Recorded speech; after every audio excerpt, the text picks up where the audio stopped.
तर पुणे अपघात प्रकरणातील अल्पवयीन आरोपीची आई शिवानी अग्रवालची पोलिसांकडून चौकशी सुरू आहे।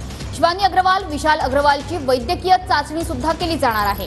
पुणे पोलीस ससून रुग्णालयात शिवानी अग्रवालला आता घेऊन जाणार आहेत। पुणे पोलीस उद्या शिवानी अग्रवालला कोर्टात हजर करणार आहेत। अल्पवयीन आरोपीचं ब्लड सॅम्पल बदलल्याच्या प्रकरणात ही चौकशी सुरू आहे। तर अल्पवयीन आरोपीची आई शिवानी अग्रवालची पुणे पोलिसांकडून सध्या चौकशी सुरू आहे। ब्लड सॅम्पल फेरफार प्रकरणात शिवानी अग्रवालची चौकशी केली जाते आहे। ब्लड सॅम्पल फेरफार प्रकरणात आज शिवानी अग्रवालला पोलिसांकडून अटक करण्यात आली। ड्रायव्हरला धमकावून डांबून ठेवल्या प्रकरणात सुद्धा चौकशी केली जाणार आहे। गुन्ह्यातले पुरावे नष्ट करण्याचा प्रयत्न केल्याप्रकरणीही ही चौकशी होती आहे। रक्तासाठी नेमके कुणाचे नमुने घेतले या संदर्भातली चौकशी होती आहे।